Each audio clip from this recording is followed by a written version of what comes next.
በመጀመሪያ የሰንበት ውሃ የሰንበት ቡና የሰንበት ምናምን ይባል የለም በዚህ በሐዲስ ኪዳን ማለት ነው።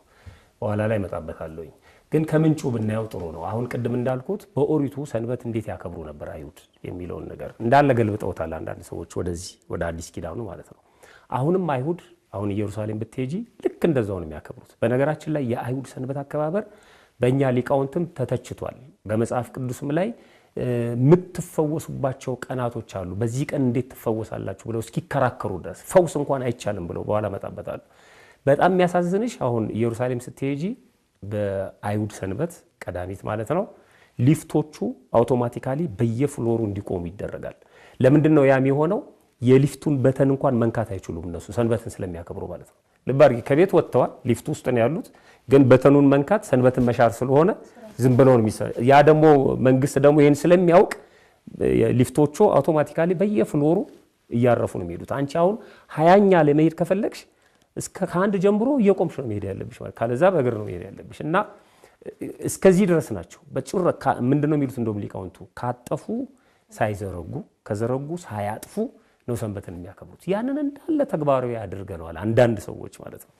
መነሻው መጽሐፍ ቅዱስ ነው። የነሱ ቀዳሚት ሰንበት ትባላለች። የአይሁድ ሰንበት ቀድሞ የነበረችው አሁን ቀዳሚት ማለት የመጀመሪያዋ ማለት ነው። ሁለቱም ሰንበት ናቸው፣ ሰንበታት ናቸው። እቺኛዋ እሁድ ሰንበት የክርስቲያኖች ሰንበት ትባላለች፣ ሰንበተ ክርስቲያን ትባላለች። ያቺኛዋ ደግሞ የአይሁድ ሰንበት የነበረችው ቀዳሚት ሰንበት። አሁን እኛ የምናከብረው ግን ሁለቱን እንደ አንድ አድርገን ነው። ሰናበት ናቸው ሁለቱም በሰንበት ዋጋ ነው የምናከብራቸው። እቺኛዋ እሁድ ቅዳሜ እሱ ራሱ መጀመሪያ ከስራው ሁሉ ያረፈባት ተብሎ የተነገረላት ናት መጽሐፍ ቅዱስ ላይ። እቺኛዋ ግን አሁን ቀኖቹን ስንዘረዝራቸው ጌታችን የተጸነሰው እሁድ ነው፣ የተወለደው ደግሞ ማክሰኞ ነው፣ ጥምቀቱ ማክሰኞ ነው፣ ስቅለቱ አርብ ነው፣ ትንሳኤው እሁድ ነው። ከዛ ቀጥሎ የሚመጣው እርገቱ ነው። እርገቱ ሐሙስ ቀን ነው የተፈጸመው። ከዛ ቀጥሎ የሚመጣው ከእርገቱ በኋላ ረደተ መንፈስ ቅዱስ ነው። መንፈስ ቅዱስን ደግሞ ሐዋርያት የተቀበሉትና የወረደው እሁድ ነው። ስለዚህ ሶስት ነገሮች የተፈጸሙት እሁድ ነው፣ ጽንሰቱ፣ ትንሳኤውና ረደተ መንፈስ ቅዱስ።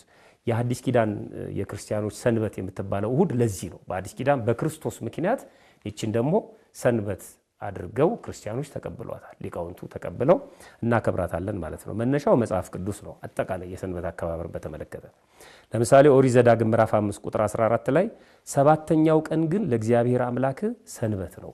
እሁድ አንድ ተብሎ ተቆጥሮ እሁድ፣ ሰኞ፣ ማክሰኞ፣ ረቡዕ፣ ሐሙስ፣ አርብ፣ ቅዳሜ ሰባተኛው ቀን የመጀመሪያው ሰንበት ቀዳሚት ሰንበት የምትባለው ለዚህ ነው። ሰባተኛው ቀን ግን ለአምላክ ሰንበት ነው። አንተ እንደምታርፍ ሎሌህና ገረድህ ያርፉ ዘንድ አንተ ወንድ ልጅህም ሴት ልጅህም ሎሌህም ገረድህም በሬህም አህያህም ከብትህም ሁሉ በደጆች ውስጥ ያለ እንግዳ ሁሉ በእርሱ ምንም ስራ አትስሩበት ይላል። ይኸው አሁን እኛ እንኳን በሰንበት እኛ ወደ ቤተክርስቲያን እንመጣለን፣ ሰራተኞቻችንን ግን ኩሽና ትተናቸው ነው መጣው። አየ አግባብ አይደለም። ሁሉም ነው በደጅ ያለው በሙሉ ነው ማረፍ ያለበት።